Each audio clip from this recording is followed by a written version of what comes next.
masolusyonan na lumalalang problema sa mabagal na internet ng ating bansa? Patuloy ba tayong aasa sa bilis na binibigay nito? O tayo ay aaksyon o magiging alerto? Ang lahat ng yan ay tatalakayin natin sa Eddie Wow! Kaya mo ba mabuhay ng walang internet? Hindi. Oo, kasi hindi naman necessity yung internet. Oo naman. Oo. Sa ating henerasyon, talamak na paggamit ng modernong kagamitan. Kabilang na rito ang internet. Mga estudyante ang karaniwang gumagamit ito. Nararanasan mo ba ang pagbagal ng internet? Oo naman. Oo. Oo. Seryoso bang pinsala sa'yo kapag mabagal ng internet connection mo? Oo. Oo. Depende kung may online quiz. Ilang estudyante ang gumagamit nito. Pati na rin ang mga nagtatrabaho ay may opinyon tungkol dito. Nasaan nyo na po ba yung mabagal na internet ko? Oo, naranasan ko. Ako ng pagbagal ng internet dito sa aming bahay at sa opisina dahil ito ay hindi na ipasunod ng mga service providers ang karampatang bilis ng pagbibigay serbisyo sa internet. At hindi lamang po ito sa isa sa service providers, maging halos po lahat ng service providers ng internet ay hindi nagampanan ang kanilang tungkulin na magbigay ng maayos na serbisyo sa internet. Pinsala po bang nadulot ito sa inyo? Masasabi ko po na nakapinsala ito sa akin dahil sa aking trabaho kinakailangan na gumamit ako ng internet sa pagpapadala ng mga emails at kung may urgency po sa time at ang internet ay bumabagal, hindi ito na ipapadala sa tamang oras. At hindi lang po sa akin, pati sa aking anak na kung saan ginagamit niya ang internet sa kanilang online examinations.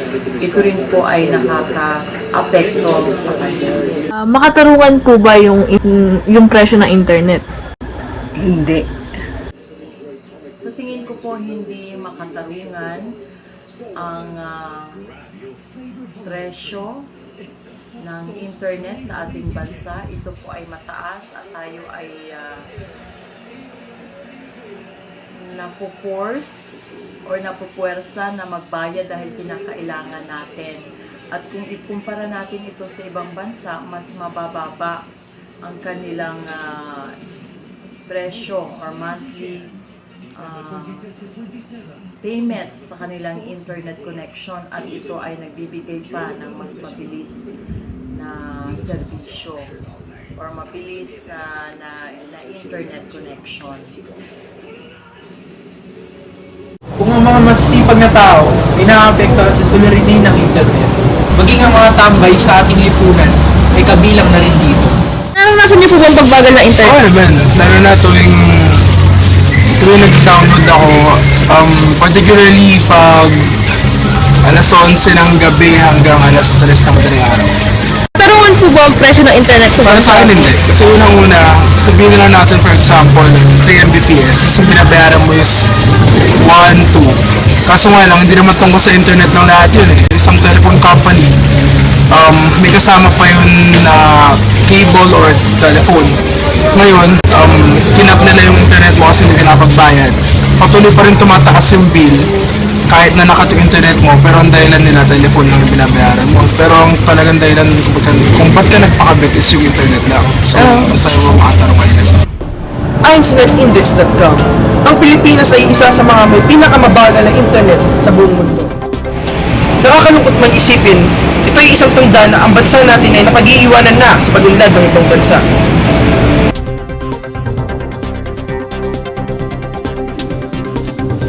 Sir, gaano po mabilis, sir, po para makapag-access or makapagbukas na isang website? Depende kasi sa website. Example, Blackboard. Kung sa Blackboard, ay kailangan mo lang ng 156. Kasi sa Blackboard, yung ginagamit is minimum resources na kailangan niya. So, unlike, for example, YouTube. YouTube is a very demanding website. Kasi kasi nag-stream kayo, di ba? So, big number, malaking anong data ang kailangan para sa inyo. Pero, unlike Blackboard, static images lang siya. Static images, saka yung mga text. Kasi pag sa naman, sa mga LMS or learning management system like Blackboard, kunti lang ang kailangan. Kasi usually, sasagot ka lang naman, wala siyang videos, wala naman big salita na access. So, right? 256 is the minimum requirement para maka-access ng Blackboard. Sir, ayun po bang 12.6 na yun? Parang mabilis po or parang normal? Sakto lang siya. Kaya sinabi ko ang minimum. So, siguro, pag mas bilis, 512 or 1 MB, so bilis. Sir, halimbawa po, madami pong gumagamit ng Blackboard at a time. Paano po yun? Dito kasi sa akin, yung ginagawa namin, pinaprioritize namin yung mga websites. So, yung mga critical websites sa mga estudyante. For example, napaka-critical ng Blackboard kasi yun yung ginagamit sa Nakuha para ginagamit niya as a tool para ma-engage yung mga bata, diba? For sa lectures, assignments, doon na lahat, diba? So, websites like Blackboard, may Makuha, lalo na sa enrollment, kailangan may Makuha, or other may mga Makuha sa Makuha services like network services. So, ang ginagawa namin is pinaprioritize namin. So, pag mag-access ka ng Blackboard ng please. Pero unlike mga ibang websites like, sabi nila, YouTube kasi sa amin, pag hindi namin kinategorize yung mga websites as high priority and low priority, na-affect pa yung mga ibang users kasi YouTube kasi sobrang lakas kumain ng bandwidth. So, kailangan namin siyang i-ulit or prioritize namin ng baba para ma-access na mga pantay-pantay yung access ng mga kukonect. Kasi ang nangyayari, pag kukonect ako kukonect yung ng YouTube, siya na una. Tapos yung mga iba mag-access ng Mavic o yung kukonect na iba na yung YouTube lang. So mas maganda, nagawa namin, each user pantay-pantay lang ang speed. At the same time, mas mabilis ang access papunta sa mga websites like Blackboard and Sir, bali po, ano po yung mga steps para ma-improve po yung service ng free wifi po? Kasi sa may project kami yan, nakikita nyo naman, dumadami yung access rate ng school natin. So, kahit sa kayo pamingin, dati, yung mga dead spot, nalang makita ng AV, walang signal. Ngayon, make sure namin, each corner, or hallway, lecture room, meron mga AV. So, pag dumami mga estudyante, kahit saan sila pumunta, may signal. Lalo na prioritize namin yung library. Dahil kasi sa dati ngayon, marami nyo na. So, yung library, malaki na yung coverage na. Sa mga tambayan kasi doon tumago yung mga estudyante. Yung mga iba kasi estudyante na mas prefer yung tambayan sa library. So, ginagawa namin, kaya damihan din namin access. At the same time, binakayan na rin namin yung bandit namin. I think, hindi ko pwede sabihin sa'yo, pero binakayan namin yung bandit at saka, as yung sinabi ko kanina, nagpa-prioritize namin yung websites para yung service namin for Blackboard and for Nakuha, mabilis ma-access.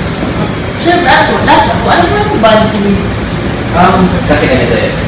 Ang bandwidth, explain akong dalawang bagay. Sa throughput, sa bandwidth. Ito na lang yan. Ang bandwidth mo, yan yung para, kumbaga sa highway, meron kang 10 lanes. Yun yung bandwidth mo. Ngayon, mas malaki bandwidth mo, kung mas malaki yung mas mahaba yung highway, mas marami makakalaan. Kung throughput lang, kung kunwari, meron kang PC mo. Yung PC mo, nag-YouTube, yun na rin. Kung 10 Mbps yan, isipin mo na 1, 2, 3, 4, 5, 6, 7, 8, 10. Hindi mabilis ako, syempre 10 lanes yun. Eh paano pag 100 users, tapos ganito 100 users, tapos 1 Mbps naman. Isipin mo, 1 Mbps, tapos 100 nag-access na YouTube. Sobra, bagal. Kasi isang ano lang yun, tapos 100 na talaga. So may kinalaman po talaga yung dami ng tao sa mga Oo, may kinalaman talaga. Kaya kailangan mo kasabado. Siyempre, para marami nang makadaan doon sa, yun, sa salaan, kailangan mo magbalaki. Pero sa highway, kailangan malaki ng highway. Yan ang concept. Yun yung para analogy. Para maintindihan na, siyempre, napaka-jargon naman pag sinabi ko sa inyo, bagay is ganyan. Diba? Jargon siya. So, mas better accomplishment na. Sir, thank you po. Noong nakaraang buwan, iganahos ang Apex Summit sa bansa at dinaluhan ito ng matataas na personalidad ng iba't ibang bansa. Bilang Pilipinas ang pinagdausan, pinaghandaan ito ng maigi ng ating mamamayan at pamahalaan. Ilang na rin dito, nagawa ng telecommunications na mabilisin ang internet speed sa ating bansa. Mula 3.7 Mbps ay naiangat ito 68,000 Mbps. Hindi ito ang karaniwang naibibigay sa mga consumer. Bakit kaya hindi ito kaya ibigay ng mga telecommunications sa consumer kahit walang mahalagang okasyon? We need to upgrade. It's like our internet system is as bad as our traffic in Metro Manila. I mean, it's slow, it's tedious. Broadband ho kasi would require higher speed ngayon because data kasi requires higher speed. So mas malaki ho yung network na gagawin mo. And the bigger the network means the more expensive it is. Most of the subscribers right now, nag-subscribe lang po sa 1,000 pesos a month up to 1 Mbps lang po around us. The governments are spending for the development of broadband infrastructure. And not only spending development, but they're subsidizing the provision of internet or broadband services. And that's the reason why I don't know, mura. Hindi kaya bilis ng internet sa bansa ang isa sa mga dahilan kung bakit nananatili sa baba ang ating bansa. Hanggang kailan tayo magtitiis sa ganitong pamumuhay? Ako nga pala si Raymond Galicia. At ako naman si Elvin. Hanggang sa muli. Ito ang Eddie! Wow!